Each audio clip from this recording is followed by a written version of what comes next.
Yan. Ito mga minimal error lang. I mean, okay. Dito oh, dyan, humingi ka ng double. Tandaan mo sa MPL, mahirap mag-double. Tol, hindi na bata kalaban, hindi to scream, hindi to ano. Kalaban natin champion. Ganito din dapat disiplina mo bukas, okay? Gets? Okay, naman yung ginawa mo dito.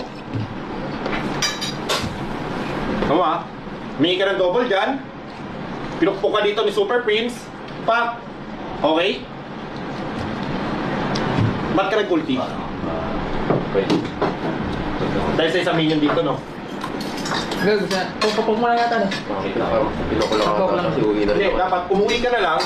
Tapos, hinintay mong makita dito si Kelra, naglakad ka. Pag nakita mo si Kelra, ulti, tamaan mo siya, makapunta ka agad sa tower. Gets? Yan. Sa'yo yun. Naisip ko kasi dyan na rin. Uwi na rin ako parang pinukulang ako. Pero mali talaga. Mali talaga. Mali talaga. Okay? Tagal din. Maganda naman nagawa mo dito nakabawi siya. Tagalin lang natin mga malilit na mali. Ayun lang talaga yung mali na nakita ko. Sobrang liit ng mali, pero yung mali na yan, ang laki ng, ano, na-pay sa atin. Guess mo yun? Okay lang yun, mas maganda nga ganito. Sabi ko nga, ito kalaban natin, test water to, men. Test water to. Dahil men, please, homework. Panuogin mo buong rotation ni King Kong. Gap na gap ka. Lagi kang nag-aabang na mo si King Kong, anong ginagawa? Nung first dalo ko, mostly parang alam ko na, sinabi ko na sa kanila na punta nila kaso, kung namatay nga lang yung Chichi, good trade kaso hindi namatay. Oo, yun. Alam ko na makukuha niya yung green dot kaso So, napag-iiwanan ka dito. Sobrang iwan na iwan ka. Basically sa game na to, iwan. 2 levels I'd say si King Kong.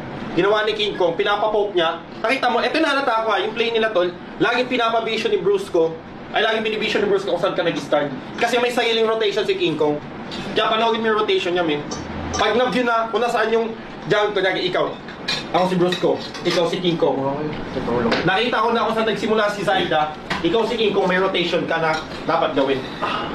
Tapos, aggressive tayo pero iwas talaga sa poke ha. Aggressive ha, napopoke ka masyado kasi. Pero tama lang yun, wag na magpapaawaga sa kanila, men. Wag ka magpapaawaga sa kanila. Okay? Ito, tingnan mo dito, Big. Yung mali mo din ginawa. Tingnan mo yung disiplina ni Kelra dito, men. Ang ginagawa, ito, pause ko lang. Yan mo, di ba sinabi ko sa'yo nun, pwede ka mag-split kahit Vader ka. Pwede kang pumukpok ng tower. Panoorin mo si Kelra, men. Meron pa dito, mamaya babasagin niya, pinupukpok niya. Wala siyang pakis na nagaganap. Nakita mo yung ba DJ, di ba? Men, si Kelra, men, ang gusto niya, eto ang kinagandahan kay Kelra kasi, basically, kinagandahan kay Kelra sa mga top 4 na marksman, Benny, alam nila yung power spike nila. Kailangan nilang etong gold na to, kasi bakbakan na. So dapat alam mo kung ilang gold kailangan mo sa Moscow para lumapit